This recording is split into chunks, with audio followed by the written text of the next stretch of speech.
Well, good morning, good evening, good afternoon, wherever you are watching this. It is my pleasure to welcome Sharon Carne to Authentic Conversations, presented by Transition Clarity. I am your host, Adele Bernard, and welcome. So I'll just give you a little bit background on Sharon, and her love of music was sparked by with the songs of her grandmother and mother.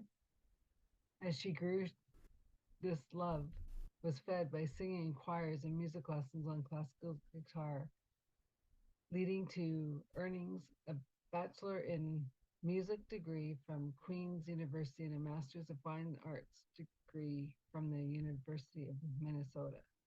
I will put the rest of it in the show notes because it's a wonderful journey, but I'd rather get to the conversation of this wonderful journey to help our audience understand why she's the sound healer she is and how she got here on this journey. So, once again, welcome to the show. Oh my goodness. Thank you so much, Adele. I'm really looking forward to this conversation. And yes, it has been quite a journey. And it with a few course corrections along the way, as usual with any journey. Yeah. Well, we all have those, but that's okay because like we call them course corrections, or I nickname, oh, there's my hiccup again. It's all for us, not against us. Totally, Like I so agree. Yeah, we might think those valleys are like, why am I in the valley? I'd rather be in the peak. But those valleys are what gives us the strength to keep going for the peak. do they ever? Mm. And so how did you go from like guitar and helping people like voice, guitar, whatever, to the bowls? Well, I think oh gosh, there's so many starts, Adele. One of them I found out in my 30s, I think my 30s. My mom told me I almost died when I was a baby. And a Mm, near death experience was that experience. And it's probably taking, in present tense, a lifetime to integrate that experience and connection with Source. I was 10 months old and I had whooping cough and I stopped breathing. And so mom didn't know what to do. And so she just said, she grabbed me by my feet and shook, and it dislodged whatever it was in here. And I started breathing again. Where I went was the void, I later discovered. And so that experience kind of set my feet on a spiritual path. Many years, those times when I took other paths when the children were young, kind of forgot about it, except when a friend or somebody I didn't even know gave me a book and said, "You're supposed to read this." yeah, So I, I've done that to people. yes, and it's those little tweaks in the path that have kept me reading esoteric literature all my life. I learned yoga from a book in my 20s, and things like that have always been part of some of the books I read were more like a review. I already know that. I don't know how I know that, but I already know that, and kind of help that spiritual journey grow. And the journey with music was an interesting one, because that was a whole other story of sparking a passion that had I grew up with. My mom always sang songs, and then I kept singing throughout school, and eventually went to university in music. And after several years of teaching and then getting into sound healing, they were like two parallel paths. It didn't intersect very much. Yeah, And my spiritual life and journey and what I was reading and my teaching were separate. And I had, oh gosh, probably 30 years ago or so, I had a group of adult students who were really nervous about performing. So I thought, okay, I'll order every book on stage fright that I can find. And so we chose some experiences in there and exercises to practice. So I booked art galleries, I booked coffee shops, and we gather once a month or something like that to just play whatever we were working on. And there would be, it was public, so there was always a small audience and it was fairly safe. So we practiced those exercises in the presence of other people. And one of them was to imagine a color while you're performing, one of the most successful exercises we tried.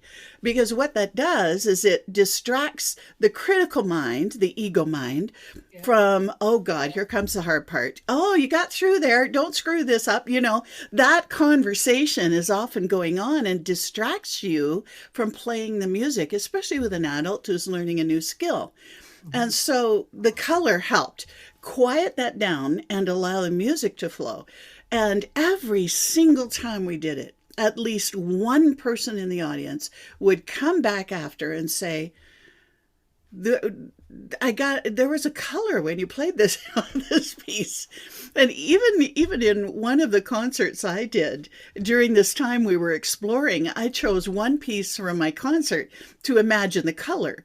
And this lady came back to me after the concert. She pointed to that piece on the program and she said, Sharon, this was so beautiful. It reminded me of sitting by the ocean. The color was so blue. Oh, how And I thought, wonderful. okay, this is too many coincidences. This is no longer coincidence. Okay, universe, I'm listening. What is it about sound that is a carrier wave? What does it carry and how does it do that? And how does it reach those people who are coming back to me saying they got a color in this piece? In whatever way it happened in their imagination, there was always a color. And so I bought books. I went to the library. I eventually ended up studying with Jonathan Goldman and Tom Kenyon in the United States. And that first day with Jonathan Goldman, it was like, okay, I got it. I got it. This is the path. Course correction. That's why I spent a lifetime in music, because this is what I'm supposed to be doing. This is soul work. But it took a lifetime almost of preparation to get there. Yeah. So fascinating. I love Well, the tweaks you get along the way.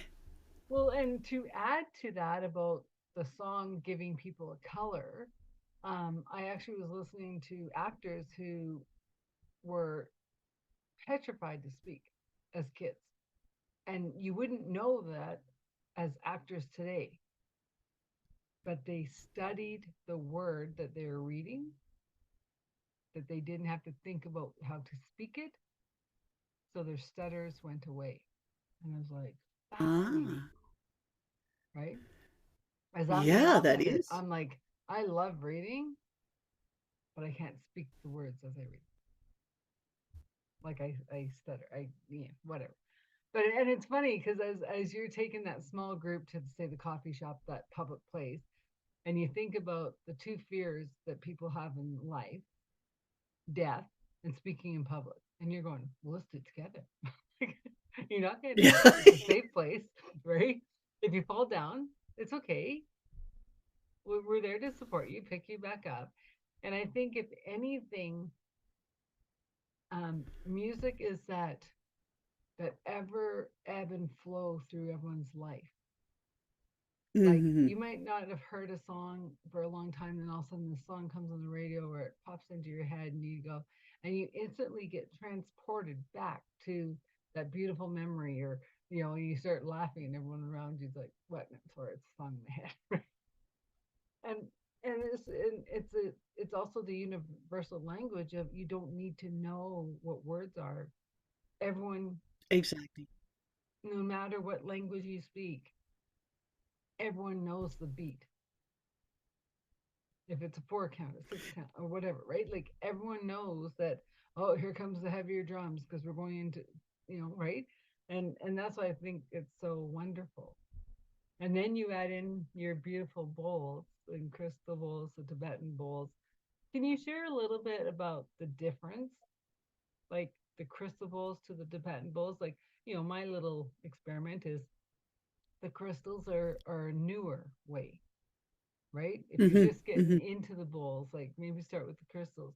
But if you want to go into the deep dive and really understand what's going on within you, you head over to the Tibetan bowls because they have the ancient wisdom. What else could you share? Oh my goodness. That's just a start. I know. That's why I said And my little. I'm loving everything you're saying about music being the universal language because very much it is.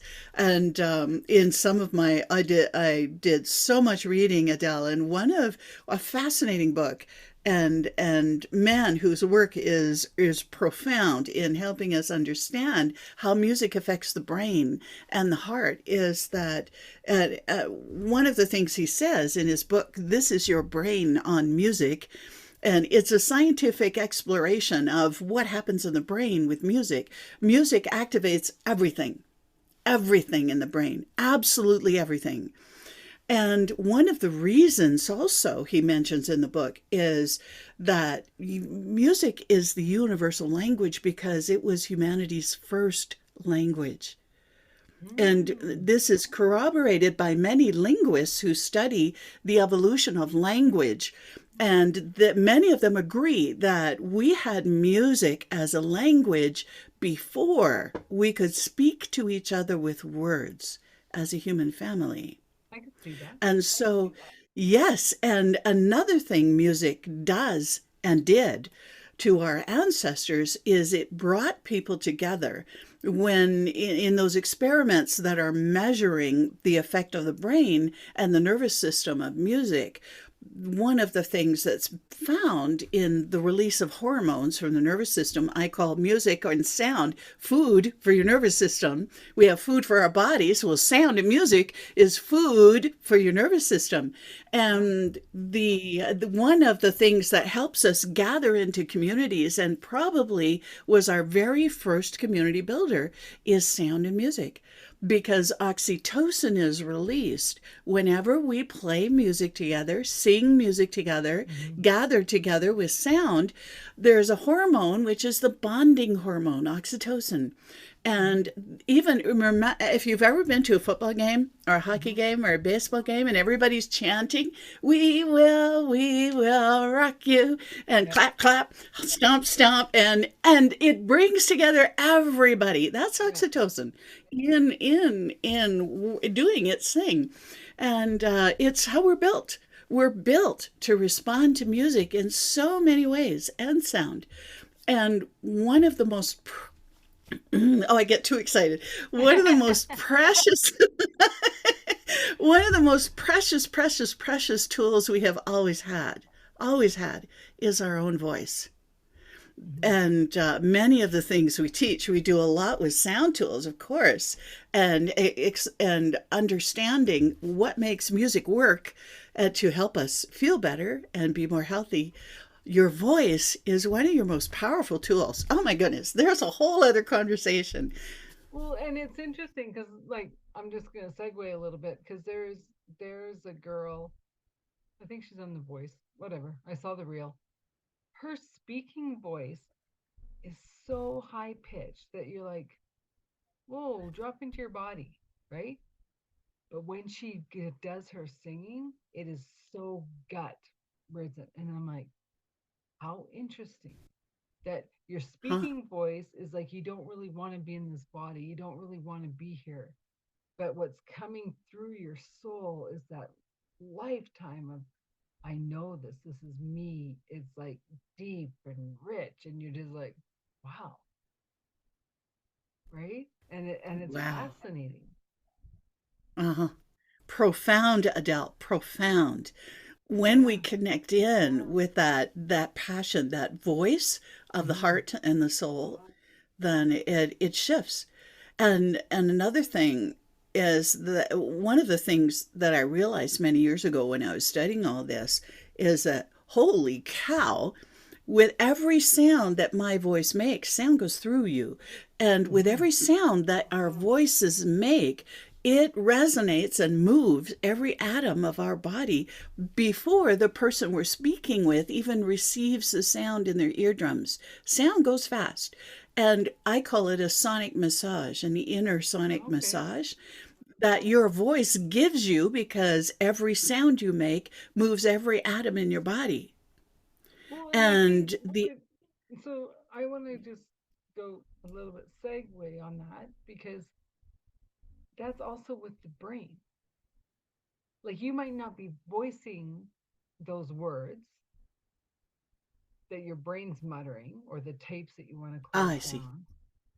It's still vibrating through. You don't have to use your voice. It's the silent voice. It still goes through though. Would you agree? Oh, totally. Yes. Yes. It took me a minute to catch on to what Oh, you I were know. saying, that the thoughts have frequencies too. Yeah. Um, And that's why our thoughts have to be vocalize. so Ah, like oh yeah. even though we're not vocalizing them, they have to be the purest thoughts of intention, Oh my or we're gosh, going to yeah. have more hiccups. I So love if your you're word having hiccups. hiccups, if you're having hiccups, figure out what play tapes are playing and you go delete. Thanks for sharing. Let's get some better Totally. music playing, right? Mm, yeah. Yeah.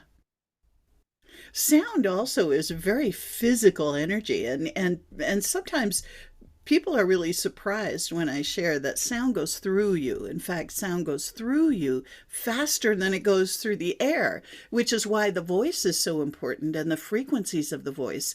Because in order for sound just to move, it has to push against atoms and molecules. Thought frequencies work at, now this is Sharon's ideas Yeah, and all good. thoughts about your comment, which is so important. To me, thought frequencies are a different frequency band. It's a different radio Mm-hmm. station. And Mm-hmm. so it affects the cells by affecting the nervous system because our thoughts are intimately connected with the emotional part of the brain, which trigger, well, all of it triggers physical response in the body. Our thoughts become physical very quickly. Okay, so where was I going with this? Maybe it doesn't matter because it's all No, the but it's same thing. no, but it's interesting because it maybe on my train of thought of like, say your shoulder's hurting, right? And you're like, but I didn't do anything wrong with it. But what thoughts are you sending that you're unaware of that is getting caught in your shoulder and your shoulder's going, well, if you keep on sending me these thoughts, I'm not going to work anymore. And it's the same with the voice, right? If your voice is Yes. is talking in a low drone of, oh, it's never going to go better. And it's like, well, guess what you're getting? A body that's sick, Hmm. right? But if you're saying it's a beautiful day and I'm going to make the best of this day and every day I'm going to jump out of bed, like, well, get out of bed easier and easier, right? Your body is going to react to that ease and grace. And that's what I think, with after meeting you, more so with the bowls, is the journey starts you off slowly and it moves you into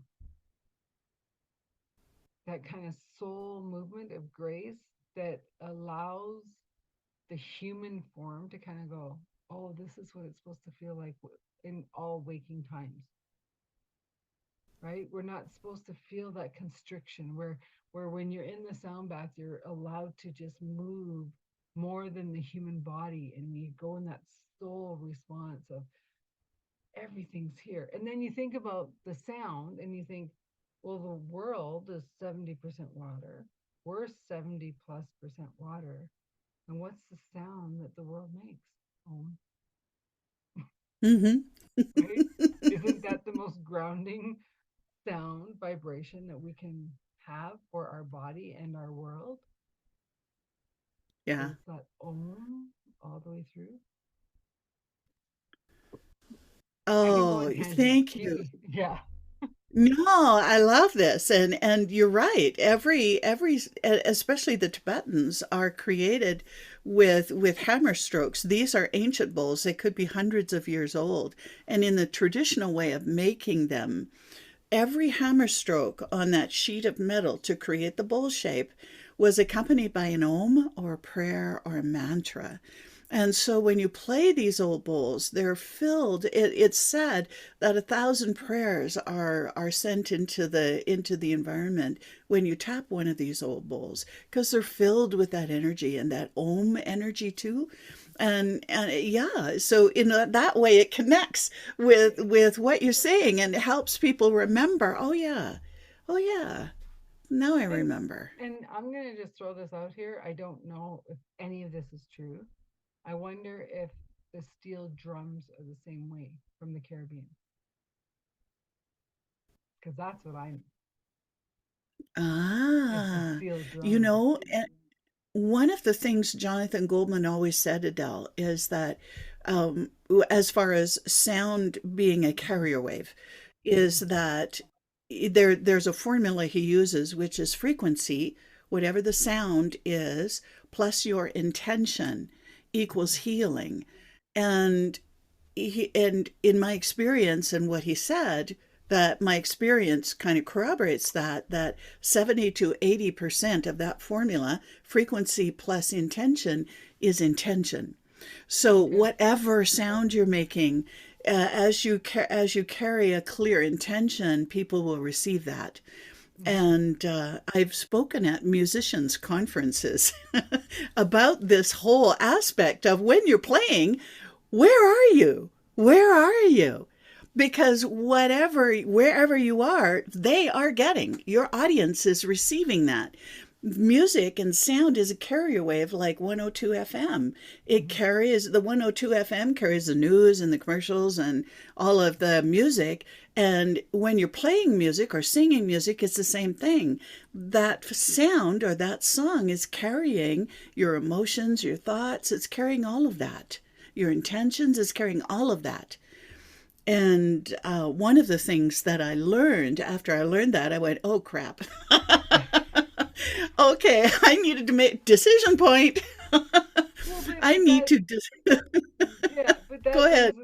that brings us back to the guitar player who practices 66 hours a day and the musician who practices 6 hours a day.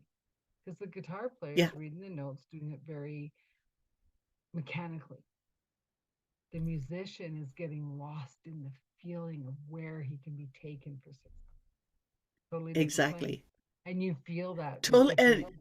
different musicians. And you can feel that. You can feel that when you're listening. When I've been performing, Adele, what I listened for was silence. It's that, usually when you're on stage and you're playing for other people, they're shuffling around and people are Yeah. playing with their program. There's coughs, there's you can hear movement in the seats.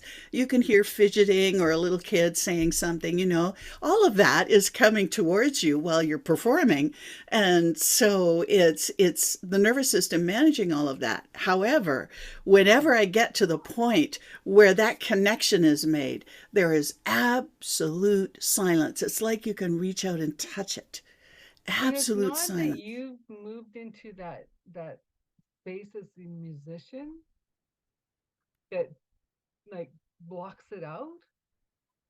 Like it's like the audience Oh no. literally just goes whoa and listens. Yes, yes. And it's like this heart to heart connection. I For years I told my students music is the language of the heart.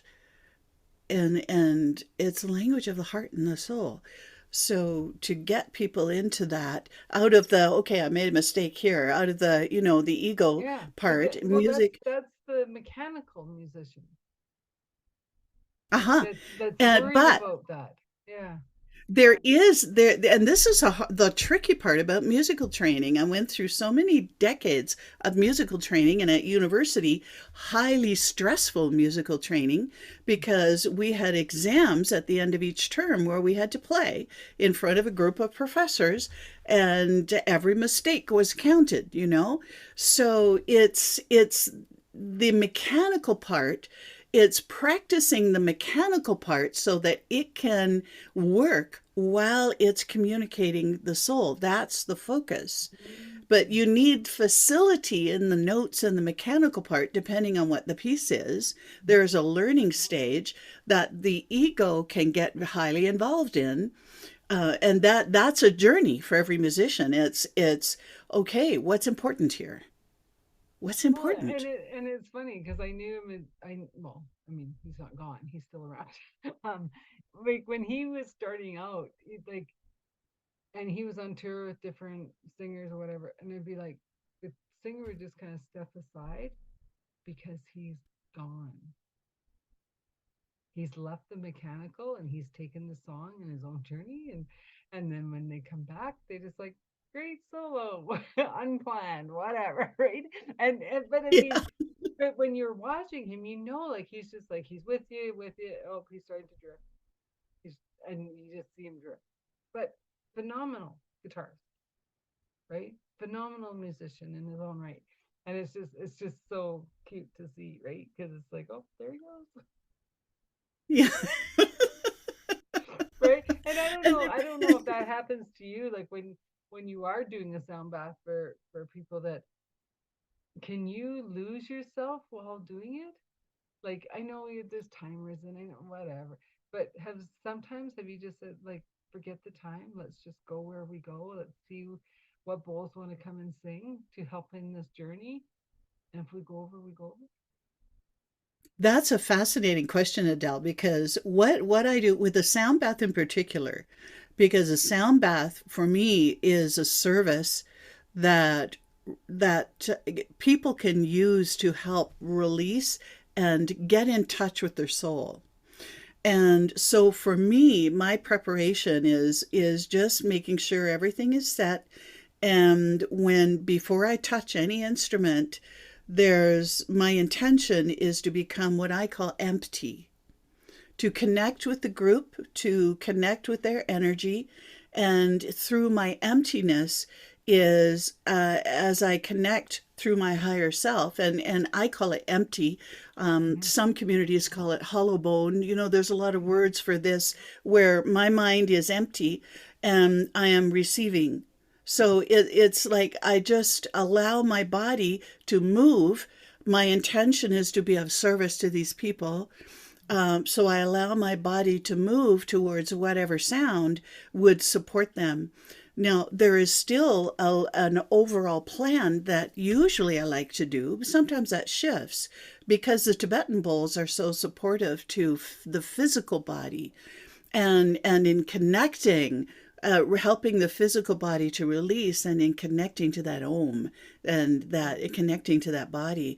And so I'll often start with a light sound and then go into the Tibetan bowls for clearing, and then move into the crystals. And with some instruction, depending on if there's a theme for the sound bath, I often say, okay, as you hear the Tibetan sounds, allow it to go through you, allow it to just move and shift, and it release any energy that could be stuck anywhere, Mm-hmm. to allow that to go beautifully and easily. Just breathe and allow it to go. Sometimes there's some instructions. If something feels sticky, just breathe into it. If something starts to ache a little, just breathe into it and allow the sound to massage it and let it go. And then when we get to the crystal bowls, because crystal is a very different mineral. Mm-hmm. Quartz crystal, the crystal bowls are made out of quartz. And Marcel Vogel was a scientist who spent his lifetime studying quartz. Most of his career was with IBM. He was probably Okay. the world's greatest expert on what makes quartz, how does quartz work with the human thought. And Oh. quartz is an amplifier. So what quartz does with human beings, because there's so many connections between quartz and humans, quartz will amplify your thoughts. It will amplify your emotions. It will amplify the field. It is also a transmitter. So whatever it is amplifying in you, that goes to everyone in the space. Now, so that means that working with quartz singing bowls, whatever it's amplifying, and the sound is carrying whatever is in me out into the space. So, hence, especially working with quartz, I go hollow and I just move. Sometimes I get instructions from Sir, because he is a very high vibration for a quartz singing bowl. So I just follow what feels would be of service to these people And once they've cleared, there's room for more soul. So connecting to the heart, connecting to the soul, and then the crystal can help them amplify what's my next step, a question they might have. When do I, should I start my book? Anything that will help them move their heart and soul forward is where sometimes I instruct people to say, this is your opportunity to use that amplification aspect of quartz and transmitting aspect of quartz to help you with that next step or to bring clarity. Quartz is also about clarity. And so, how can it help me?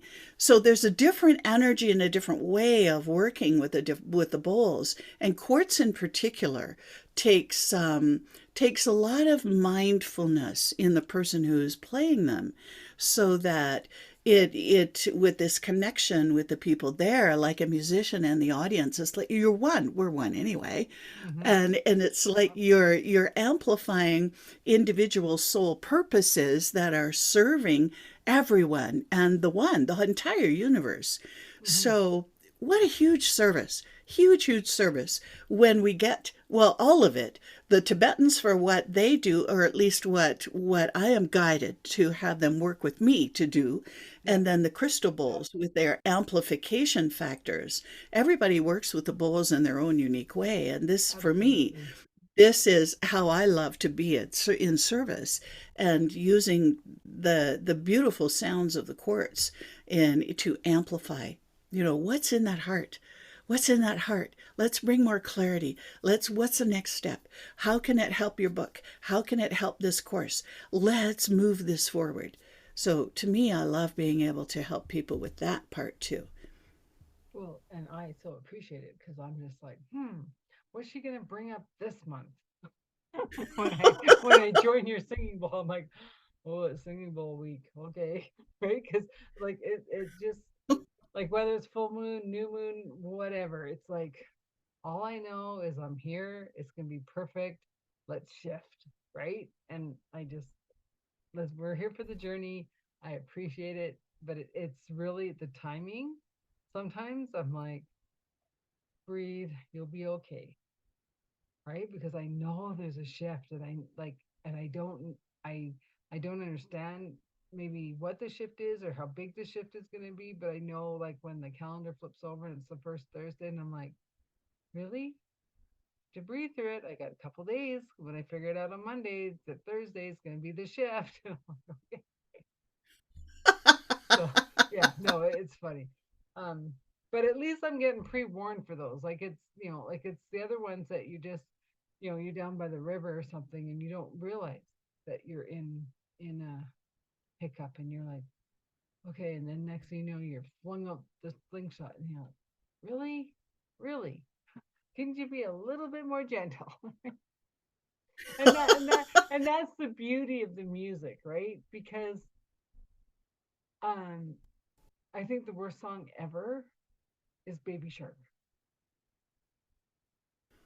right now. Oh my God.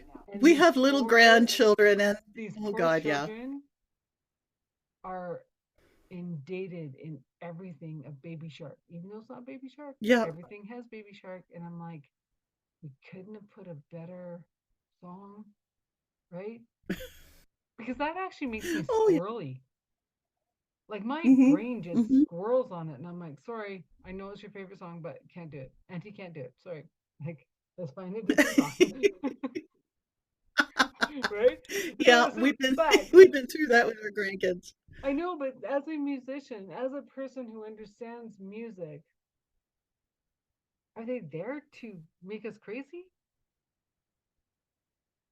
The Like it's baby shark? yeah, it's so catchy, but it makes adults crazy, or maybe it's just Well, on the surface level, from watching a whole pile of baby sharks over and over with our grandkids, they are teaching about family, and in context, it's an important learning for young children who are just starting, 2 year olds, 3 year olds. They're just starting to create their concepts about family. Oh yeah, I say this person I say grandmother to, this person I say grandfather to, this person I say mommy to and daddy to, and I say brother or sister here.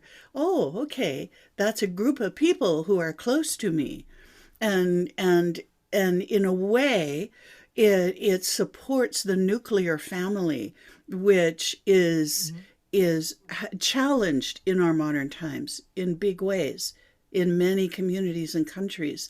The nuclear family, in whatever way that nuclear family creates itself, it's a family that gives us emotional stability, or a group through which we learn, because not every family is a healing, healthy thing for every child. And so I think what they're trying to do is help create that concept of nuclear family, and they But do it in in the most awful way. But Yeah, I was gonna say in the most like mean.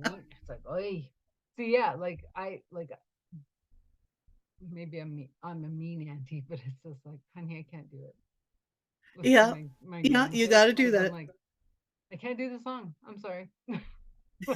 Let's let's pick let's Twinkle.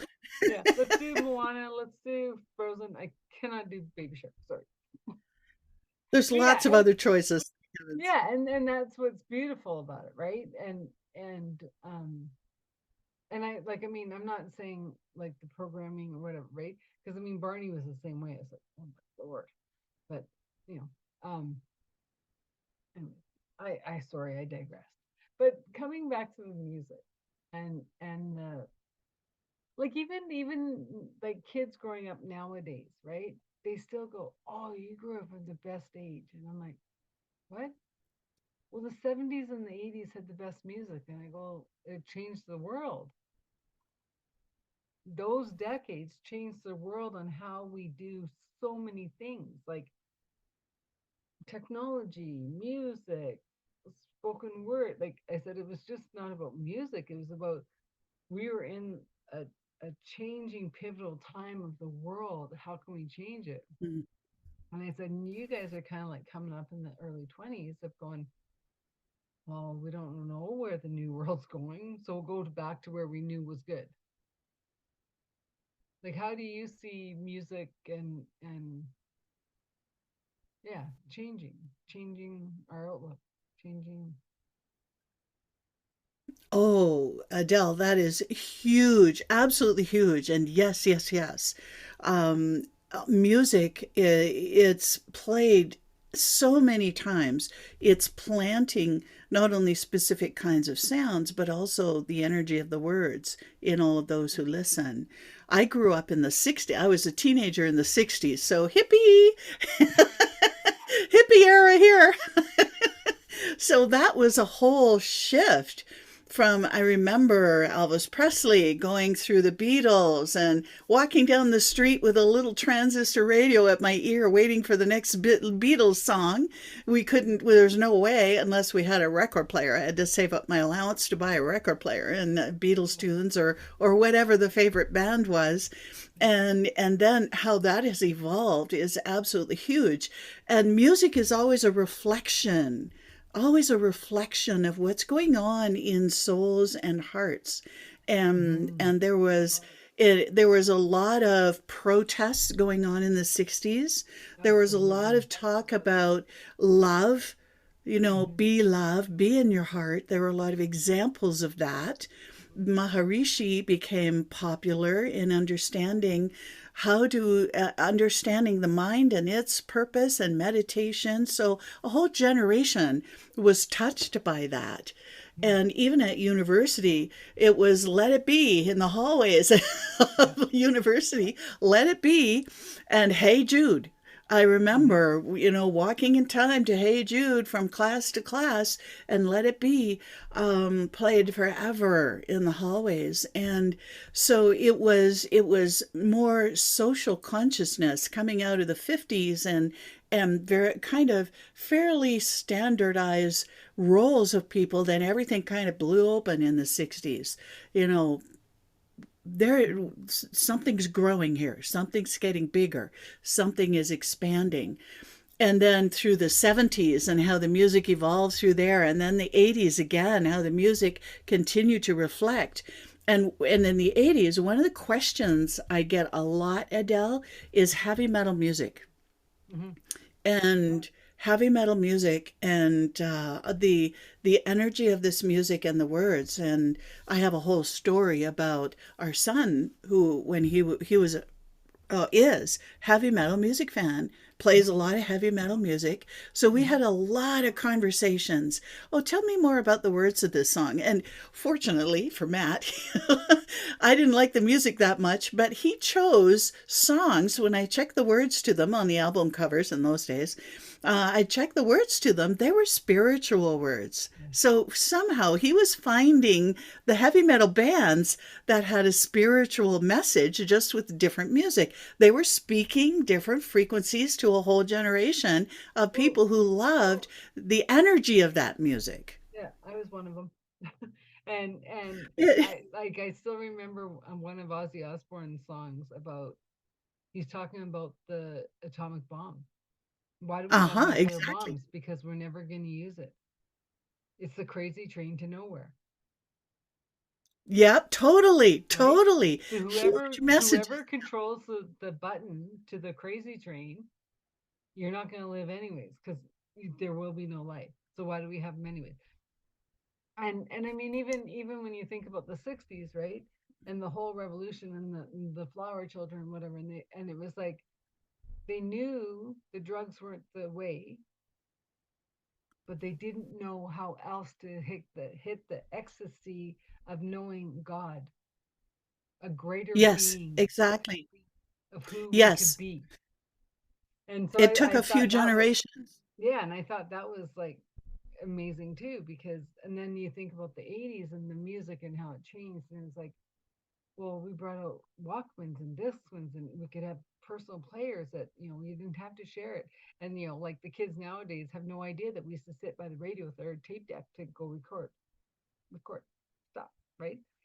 They just go Spotify, and they're missing like so many pivotal things of and then I even like a lot of music buffs are saying vinyl has to come back because true music lovers can hear all the scratch, the keep of the digital, right? They Hmm. cannot stand a CD. It's like scratching a chalkboard. They have to bring back vinyl. And I'm like, loves their music in their own way, right? And Absolutely. And yeah, and we're so connected with music. It's our first language and we'll never forget it. It's even as a baby will often listen to music in the environment. Well, even the ears are the first sense to fully develop in the fetus. So at 4 months in utero, a baby can fully hear. And they hear through the water, through the amniotic fluid, through the skin, and sound goes through the body. So they hear the heartbeat of the mother, they hear the voice of the family, they hear the music in the environment, the traffic, the restaurant, they hear everything. And so that sense and sound helps us to grow the nervous system. Like I said, it's food for your nervous system. And like food, it's junk food, good food, and superfood. And we mhm. know by how it feels what is junk food for us, because junk food for one person is good food for another person, or superfood for another person. Yeah. And there we're all wired for sound, but we're all wired uniquely. Well, and And I mean that just brings in the whole like we're walking on the earth, but then you think of the birds and the yeah. sea life, and you're just like, but they're just as intelligent in their own way, right? And Oh, and that I the blog I wrote is "Seeing with the Eyes of the Soul" that went up on the Sound Wellness blog on Saturday, and during the week I thought, okay, I need to write a blog, and what would touch people's heart, and I thought, okay, I'll just sit here and enjoy my outside office. I put fresh water in the bird bath. And then I just kind of listened to the sounds and looked around me. And it was a morning full of activity. First showed up was the flicker. So I thought, Hmm. okay, I'm looking at flicker. That's my birth animal in summer. Okay. And so that's one of my totems for my birth chart and in Sun Bear's astrology. So I'll look up flicker. Welcome. There's a flicker pair that often shows up at the bird bath. And as soon as the flicker goes, then Robin shows up and he hops around in the garden looking for worms and then up to the bird bath. So, what's your message from Robin? And then there were, oh, it was full. The seagulls flew over and then they started flying Oh, around, and I could hilarious. hear their squeals, the way seagulls love to float around on all the air currents. It was perfect, right above our house, of course. And I'm writing Hmm. about all this as it's happening. And then That's a couple of beautiful. magpies were flying through the backyard and they came around the corner of the house and they almost bumped into me. It was like, whoo, flap, flap, flap, flap. And they landed on the fence and stared. We had a staring contest for a little while and then he flew away. So kind of a stream of consciousness story of listening and just being present with the activity around us. We ignore so much of it, and wow, nature is busy. Well, and it's funny because I used to have the crazy job of mowing the grass along Deerfoot. And my coworkers, they'd be like listening to different music, whatever. I'm like, why? It's so beautiful. And then it'd be like, oh, your friend is here. And it'd either be a hawk or a bald eagle, right? Oh, And how the awesome! yeah, but the bald eagle is my totem. And I'd be like, oh, wisdom keepers, what do you have to share with? And I always get beautiful messages, and they kind of made fun of me, and I'm like, yeah, but that's okay. Listen to your stuff, right? Because and Yeah. that's the thing, right? It's like it's not taking just one bowl or just one drum or just one, right? It's how do we bring it all together in this ensemble Mm. to be the most authentic sound that is needed in the moment of who's in front, Mm-hmm. Mm-hmm. right? Thank Like you for that. That's taking beautiful. taking the mechanics out of it and just flow it. Because even a hum, like you can do a hum and you'll be humming along, and all of a sudden that frog comes, but it's not wrong. The frog wanted to Mm-hmm. be heard too, and then you go back to the hum, right? And then some scratches come, right? But it's all part of the music. It's all part of the soul song, for lack of a better word or saying, and it's moving you forward and never whatever vibration, right? And maybe that frog or that scratch is something actually shifting through I yourself agree. because Yeah. it's like, well, finally he's paying attention. Thank you. We've been croaking for a while, right? Yeah. Totally, Adele. Love that. Yeah. So, yeah. Anyways, it's all good. Oh, would I'm feeling like this is like so expensive, but yet so like any points that we could pull things together. Well, I think one of the most important is to become aware of the sound around you, and then maybe ask the question, knowing that sound is food for your nervous system responds with a flood of neurochemicals to every sound around you, sometimes just a tiny bit, sometimes a flood, depending on the sound. So the question then becomes, okay, for me, is this junk sound? How am I feeling with this sound? Is this good sound? Am I feeling relaxed? Is my breathing calm? Is this super sound where it's stimulating? Am I feeling, yes, this is awesome? Or is this super sound helping me to clear stuff that has been bugging me? It's another version of super sound. So I think that knowing how sound affects you, it can't not affect you. We're built that way. Is to become aware of it and ask questions. Okay, is this good for me to have in my environment? Like Baby Shark, you made a boundary there saying, nope, not good in my environment. We're going to listen to something Well, else. and it's really funny because that brings up the a conversation I had with some people. Oh, I love the morning birds. But if we could just get rid of the motorcycles, I said it's the way you're looking at it. Yep. I said I have motorcycles all over my around my house, and I don't like it. Doesn't even phase me, right? We have a beautiful little pond at the backyard where I was writing my blog, and it has a little waterfall, and Ed put a little fountain in it, and the bird bath, and some flowers and plants around it. And the bus stop is right beside me on the other side of the fence. And we have three major bus routes that go through. And so I'm writing and enjoying the sounds of the water, and then a bus stops, makes its noise, and then goes on. I let the sound go through me and go back to the water. And so, it's not pleasant for moments, and then okay, no problem. It can go through me, and I'm just going to go back to the water because Mm-hmm. that's nourishing me. Mm-hmm. So, yeah. Yeah, Well, it's where you're but it's focusing on. like you can get all bent out of shape and worry about the bus, and then another one comes in 15 minutes or 20 minutes. So are you going to be bent out of shape every time you try to use your backyard? No, you just let it flow, right? Like yeah, some can startle, but birds can startle you, right? Like you get some of Mhm. those crows fighting, and it's like, holy guys, what's going on? Like I was having a peaceful day until you started squawking at each other, right? You know.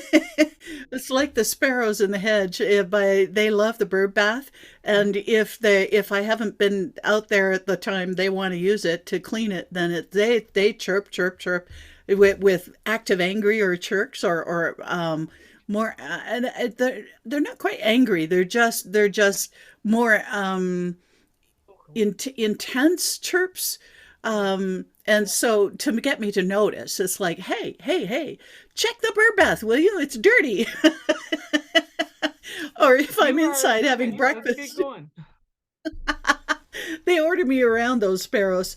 Or they'll sit on the fence and chirp at me if I'm having breakfast because the fence is right outside the kitchen window. So I'll be Mm-hmm. sitting there.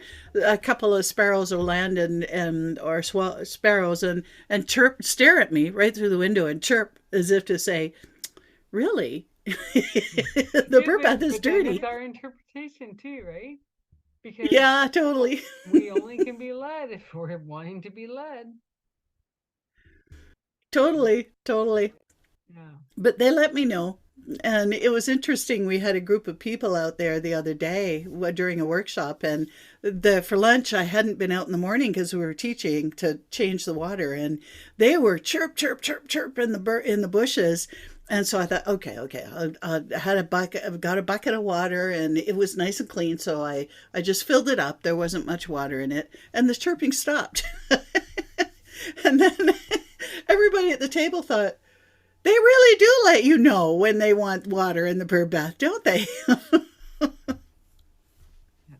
But I mean that's the beauty like of either music or animals or it's listening to the silence of what is actually being spoken, Yeah. Beautiful. right? Well, because you Hmm. think like even a dog or a cat, like they don't bark or meow unless something is going on, right? They're very quiet. We're the noisy ones, Yeah. right? Especially up here, right? Yeah, and so if they're coming to share something with you or whatever, then you got to stop and take a moment. And even with the ocean life, I mean, like they say that the dolphins are far more superior than we'll ever imagine, Hmm. Hmm. right? Oh, I They have a can story hear about dolphins. further and do things. Yeah, okay, share your dolphin story. Oh, Adele, oh, Adele. My husband and I went to Las Vegas one summer for our anniversary, and across the street from our hotel was the Mirage Hotel, and they had an animal show, and they had some dolphins in a pool behind the hotel. And yeah, I know. Someone had said, you got to go and see the baby dolphin. They had a baby dolphin there. And so we made a beeline over there after breakfast, and they had two main pools. They had a smaller pool where at this point when we got there, there was a mother of the baby and an aunt, two females and the baby in the one smaller pool, and then the male in the larger pool where they would do shows and do different things for people there. And then so we kind of saw did the outside view and then went underneath, and they had a window where you could look into the large pool, and the male dolphin was swimming around and would swim towards the window and go up to the gate where they had closed the gate where he couldn't be with the two females and the baby at least for an hour or so, and then he'd swim around and come back towards the window. And I thought, well, he's sure missing them. He wants to be with them. And so when he came around facing me, I was at the other side of the window. I sent love from my heart to the dolphin and just saying, I see you. And I'd love to send love to you. So I've imagined a beam of love from the heart to the dolphin as he swam towards me. Then he went up to the gate and then came back around. And as I watched him come towards me, that second round after receiving the love from my heart, he sent it back to me, and my heart just went, Oh, whoa. I have never felt a heart expansion like that. Oh my gosh, Adele. And I've how got shivers everywhere. amazing. It was like I received the beam of love from him as he swam around again as an acknowledgement. Thank you. Intelligent? Oh yeah. Well, and It was amazing. but I mean, it's just it goes back to the whole baby shark of this is dad, this is mom, this, right? Why are they being separated? Yeah, good question. They brought them all together by the time we came back up and But you we know, watched it's them like play. yeah, and then you, both of us know of Hannah Laura, and you just like after meeting her, you just like, oh my god, there should never be another animal in an enclosed pool again. Uh-huh. You Especially an know. animal like that. What an incredible experience from a beautiful being. Mm. Oh yeah, like, and I remember in Mexico, like we were going out to this one island for dinner, and they said, "Well, sorry, folks, we're having some visitors," right? And going out, there's probably about 150 dolphins swimming with us, right? And then they had to kill the engines because there was a Uh, mom birthing whale, and normally like it was a bit early, and they said, "Oh, okay," but they must kill the engine while Dork is in view, and then she swam off, and so we were able to go. But yeah, and it was funny because when we were getting off the boat after the dinner and all that, the one guy helping said, "Wow, you guys were the lucky ones." And we're like, "Why?" Because the second dinner didn't go because of the whale. They couldn't take the boat back out. But just seeing the dolphins on both sides were just amazing. You know, they're so intelligent and have their own uh-huh. sound. We bring it right back, right? Because they speak their own language, which is amazing too. I feel like Big Sur needs to talk. Oh, He's been let gnawing me at bring me him for over. about 5 minutes. I'm like, yes, yes, yes. This is Sir. He's actually fairly small. He has a seven-inch bowl around the across the top, and it's blue colored because the quartz. Started as a clear quartz bowl and then was coated with little chunks of diamond.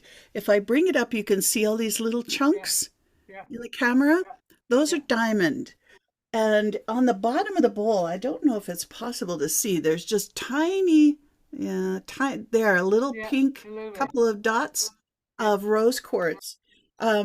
What I've learned about diamond is all about brilliance, its soul, its clarity, its strength, its Oh, no truth, wonder its he's integrity. screaming. And diamond can cut through anything. Diamond can be very truthful and blunt, which can be Sir's voice. This bowl is all about soul purpose. Is all about the highest vibration in the field. If I'm doing a one-on-one session, or actually even sometimes with sound baths and group sessions, then Sir helps to restructure the energy field. He works a lot in the field connect and source connection. And you've heard him all the time in the sound baths. He's in everyone. And He's in our singing away here. conversations, right? He talks. So what's he saying? He chatting away with you, Well, Adele? no, he was just saying, "Do I get to sing? Do I get to sing?" I'm like, "In a second." Hello, hello, and I'm like, "In a second." So, and now I'm like, "Okay, are you saying welcome? You're welcome."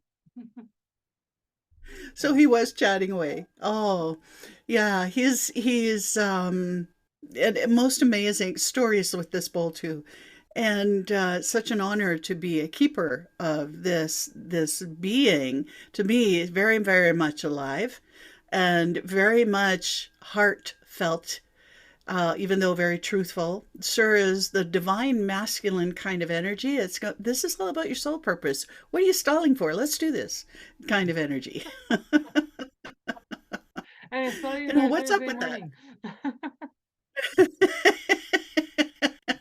Yeah, is what? It's like, let's do this. Come on, what are you stalling? And his notes are very interesting because his musical notes, the the low sound in Sir is a D sharp, which when you play with the stick along the top is you hear the D sharp. Now in Jonathan Goldman's system of putting notes to chakras, C is the root chakra, D is the second chakra, D sharp is the lower dantian, the source of our life force energy. Okay. And so he's very much that center of balance and life force energy. His higher note is an A. And in musical terms, D sharp to A in the Middle Ages was called the devil's interval. In jazz, it's called the augmented fourth. And it's all the esoteric history of this sound is all about awakening. It was banned by the church in the Middle Ages. It's kind of a dissonant interval. Well, in those days, it was very dissonant, but people weren't ready for it. And Mm-hmm. so he's all about awakening this bowl.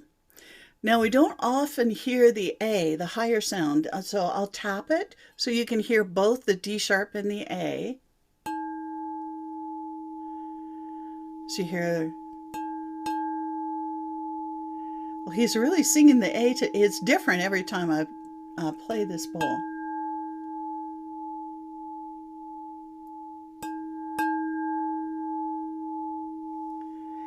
So that's a bit of both of them. No, okay, he's ordering me one more I have to do.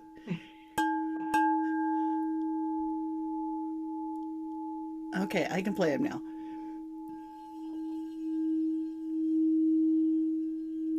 So this is the D sharp.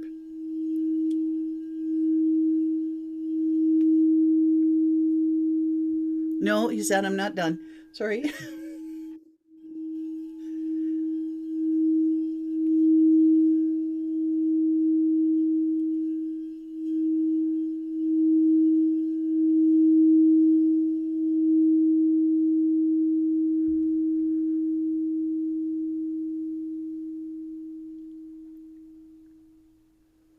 So I just want a clarification. Was he kind of humming before you tapped him? Yeah, he was resonating to the sounds of our voice. Because I'm Mm-hmm. like, I'm hearing him. I was hearing him in my earbud. And I thought, well, I Yeah. couldn't be like this. Like she hasn't done anything. But then, yeah, okay. So I was hearing him. Yeah, certain frequencies in our voice, if they match the one of Sir's frequencies, then he'll sing to that. Very cool. You can hear him singing away in the background. And a lot of the A. Hello. Oh, there the D sharp is there too. He's sitting right here. That's funny. So just take Sir, magnify it by lots more bowls and chimes and tuning forks, and then you get a sound bath. And everyone has been so different, Adele. So fascinating when I Mm-hmm. tune into to a theme or Mm-hmm. choose one of the cards that is a theme, and then ask. I wander around, and say, "Okay, who has to be here today, Yeah. and they all chime in, and it's fascinating. And the gong has shown up for a couple of them. I don't often use the gong, but it's another energy that is really really beautiful in the field, and because it has so many frequencies in it, it's Well, a it feels beautiful instrument. grounding, the Mm, gong. yes. Yeah. It's like everything's playing and then gong and you go, okay, grounded. Okay, play, boom, grounded. That's just me. Um, but I think your May sound bath has been the deepest for me for a while. Out of the Mm. ones that we do at the beginning of the month, like I was like, yeah, that one rocked me. I don't know how, I don't know why, but I just remember it going, holy Dinah. Yeah. Wow. Yeah. Mm. So I was nervous about June, but June kind of like it was like it was great, but it didn't rock me like May. But maybe I've worked I through some of think the May stuff to as calmer for June. Yeah, well, May was a big month for shifting. To I Yeah. felt a lot of stuff going on in May, and the gong came for that one quite strongly. Mm-hmm. Mm. Mm-hmm. Wow. Hmm. So as we wrap up this wonderful conversation and learning and people getting to know who Sharon is, um, any last thoughts? Any last, not last, but any inspirations or downloads or whatever you want to share? Mm. Oh gosh, thank you. Well, I think still become aware of the sound around you Yeah. is an important one. And motorcycles And and I, vehicles. yeah, and respect the journey and listen to where it takes you, and explore where it takes you. Sir And that's says, just, "Yep, that's it." well, yeah, but I mean, it's also in our own hearing of Hmm. what is our body, what is our head, what is our voice trying to speak and share, Totally. Hmm. you know. And I mean that statement's perfect for me because I've been fighting myself with blog posts and finding the words. Ugh, that's my own stuff. It's here to talk. Yeah, Yep. just gotta let it flow. Let it flow. So once again, it's Authentic Conversations presented by Transition Clarity. Our guest today was Sharon Carne. I'm your host, Adele Bernard. Thanks for joining.